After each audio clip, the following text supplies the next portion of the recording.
Friends, Hindi recorded channel में आप सभी का स्वागत है। दोस्तों, सूर्यकांत त्रिपाठी निराला जी द्वारा रचित संध्या सुंदरी कविता की व्याख्या के दो काव्यांशों की चर्चा हमने पिछले अध्याय में की थी। आज के अध्याय में हम इसके बाकी और अंतिम के दो काव्यांशों की व्याख्या पर चर्चा करेंगे।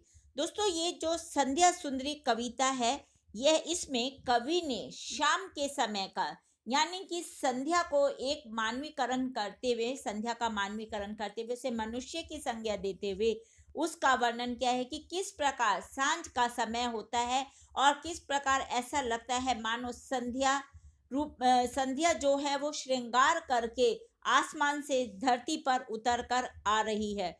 उन्होंने संध्या को एक सुंदरी के रूप में अपनी कविता में दर्शाया है। दोस्तों, चलिए शुरू करते हैं अपना आज का अध्याय और जानते हैं संध्या सुंदरी कविता के आखिर के दो काव्यांशों की व्याख्या। पहले मैं काव्यांश पढ़ूंगी, उसके बाद हम इसके प्रसंग को जानेंगे, फिर हम इसकी व्याख्या को समझेंगे। साथ ही साथ हम इन पंक्तियों में कवि विशेष तौर पर क्या कहते हैं, कौन सी भाषा का प्रयोग उन्होंने किया है, इन सब बातों को जानेंगे। तो चलिए शुरू करते हैं अपना आज का अध्याय। व्योमंडल में जगती तल में सोती शांत सरोवर पर उस अमर कमलिनी दल में सौंदर्य गर्विता सरिता के अति विस्तृत वक्ष स्थल में धीर वीर गंभीर शिखर पर हिमगिरी अटल अचल में उत्ताल तरंग अघात प्रलय घन गर्जन जलाधि प्रबल में क्षिति में जल में नभ में अनिल अनल में सिर्फ एक अव्यक्त शब्द सा चुप चुप चुप।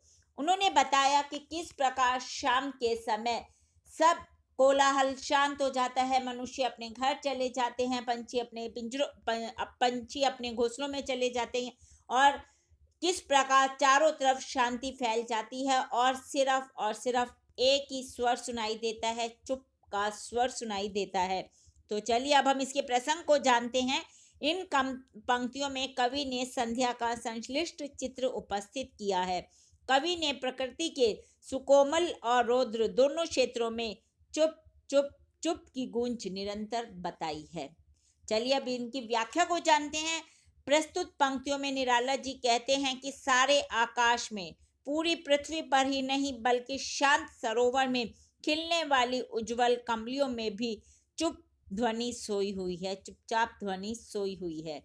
अपने सौंदर्य पे गर्व करने वाली नदी की विशाल छाती में चुप चुप की ध्वनि सोई हुई थी। यह संध्या की ध्वनि यानी कि सांझ के समय जो वातावरण कैसा होता है, इसकी जो ध्वनि है वो धैर्यवान वीर तथा हिमालय की अटल अचल और गहन चोटियों में सोई हुई थी।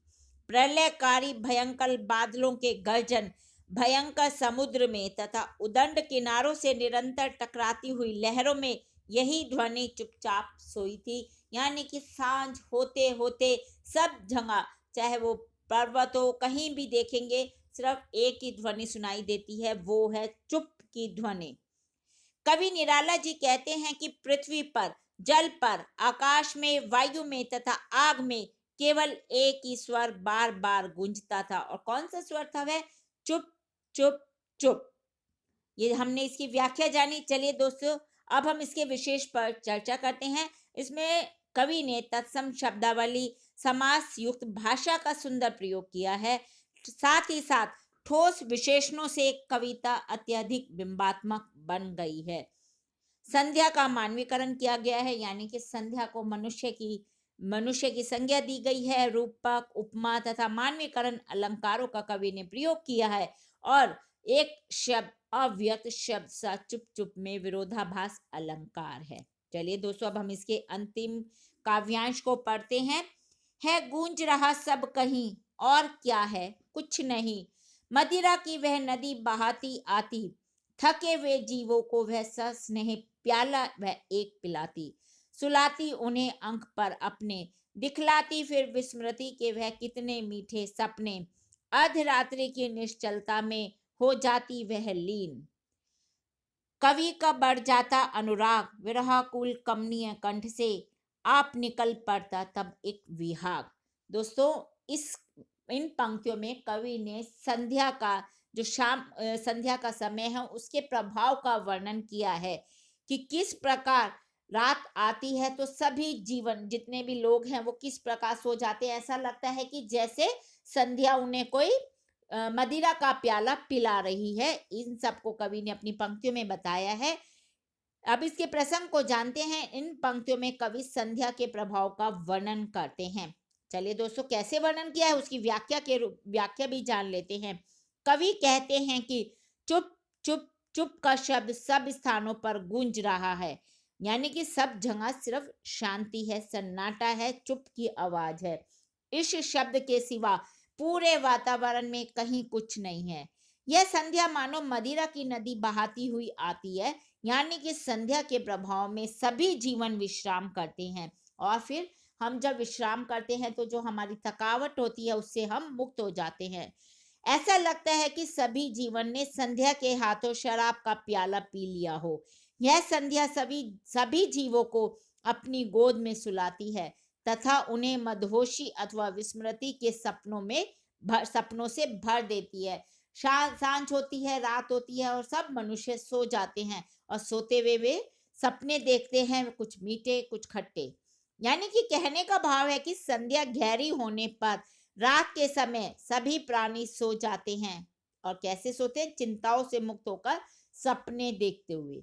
आधी रात के सन्नाटे में यह संध्या धीरे धीरे खो जाती है और रात्रि के बीतते बीतते कवि को संध्या से प्रेम होने लगता है, यानी कि उस जो संध्या का समय है उससे उन्हें वो अच्छा लगने लगता है। लेकिन जैसे ही उसकी विदाई का समय आता है, यानी कि सुबह का समय आता है, अनायास ही कवि का जो गला है वो भर उठता है और उससे एक विहाग राग फूट पड़ता है।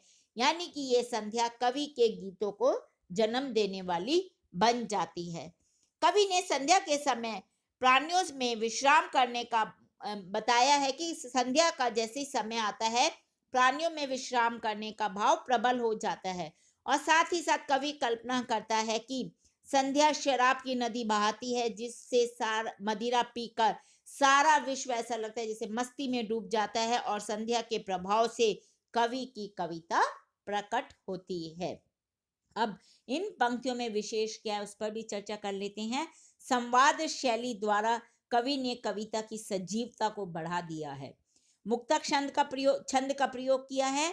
साथ ही साथ जो भाषा है वो तत्सम शब्दावली प्रधान है।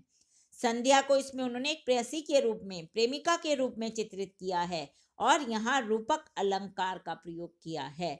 इस काव्यांश में हम देखते हैं कि श्रृंगार रस का भरपूर प्रयोग कवि ने किया है। तो दोस्तों, ये हमने निराला जी की संध्या सुंदरी कविता के आखिरी 2 काव्यांशों की व्याख्या पर चर्चा की। हिंदी भाषा के और भी प्रमुख विषयों पर हम समय समय पर इसी प्रकार अपने इस चैनल के माध्यम से चर्चा करते रहेंगे। लेकिन दोस्तों, उसको सुनने के लिए आपको मेरे इस चैनल को लाइक और सब्सक्राइब करना होगा। धन्यवाद दोस्तों, आपका दिन शुभ हो।